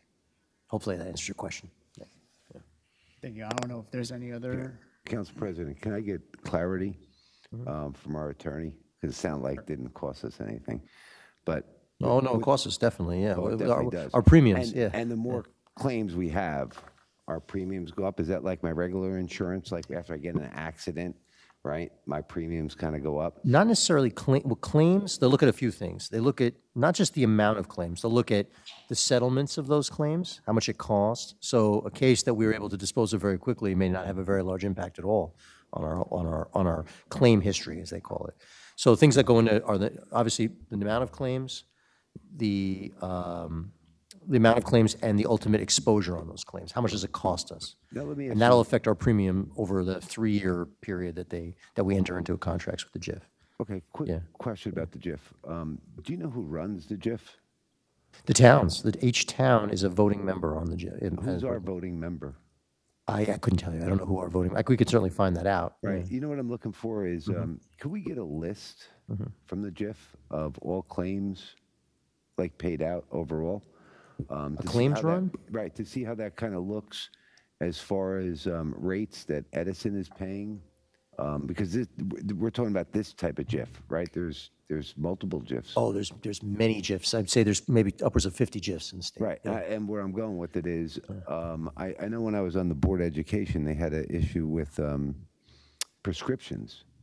And the broker and the person running this conglomerate of many towns with this wouldn't give us our lost runs for, for the drugs. So our what we originally thought was that Edison was carrying, South River and South Brunswick and everybody else that was part of this. And we ended up changing it to a new, group of carriers. And I think the first year we saved like $1.8 million. So I believe we probably were carrying the ball for the other towns. I think we can request a loss run from the JIF. So it's not something we have at our fingertips, but something we can request. So we can do that. Secondly, generally the JIF contracts are 3-year deals. So, and I recommend, and I believe our broker would do that as a matter of course, is to basically shop us every 3 years to see. Listen, yeah. when it came to insurance, Yeah. right? You might know about law, but I do know about insurance, and that's a scam. What's the scam? Sorry. Insurance. Oh, and the brokers and your loss runs, because they only give you the loss runs 2 days or 3 days or 4 days before you're about to renew. So they hold a gun to your head when technically they could have given you the loss runs for your last few years. And when I was on the Board of Ed, that was the main issue. That's how they ended up saving money. So yeah, I'd like to get a list and see what we pay them, just see that it's fair. We'll make the request. Thank you. Thank you. Sonia, would you like to add? I just wanted to add, I do attend the JIF meetings, and Bill Northgrave actually, who sits as the chair and also works with the township still on the JIF, but there will be a point of transition where that's why I'm attending the JIF meetings, and typically every BA attends a JIF meeting. So during those meetings, what we do discuss is the stop loss between the general liability and then, of course, the workman's comp. So I'm fully aware exactly where those things lie. But just to Mr. Michello's point, is that some of those decisions in terms of settlements, that is their money, and then that's really divvied up between all of the member townships. Our premiums have been relatively divvied up, if not evenly, pretty much evenly between all the other towns. So they've been kind to us, even if we've had bad years or other towns have had bad years, because they understand that every year is different. So we should really look one another out. I mean, that's kind of where I'm going. I don't know. You're telling me that you have it, so therefore, right, if you review it, it should be a pretty simple document for me to get now, right? So, and that's what I'm really looking for. It's just, like I said, what I found out on the Board of Education was Edison was carrying other towns. So now that we talked about it, I'd like to verify that we're not carrying everybody else on our back. Absolutely. And then also to look at when, I think to your point is when are we effectively marketing ourselves when it comes time for renewal to make sure that we have options, right? I think that's right. That'd be, thank you. For myself, I don't have any discussion items. Any other discussion items from any other council members? Seeing none, can I get a motion to adjourn? Motion to adjourn. Motion by Councilman Patil, second by Councilman Patel. All in favor? Aye. Any opposed? This meeting stands adjourned.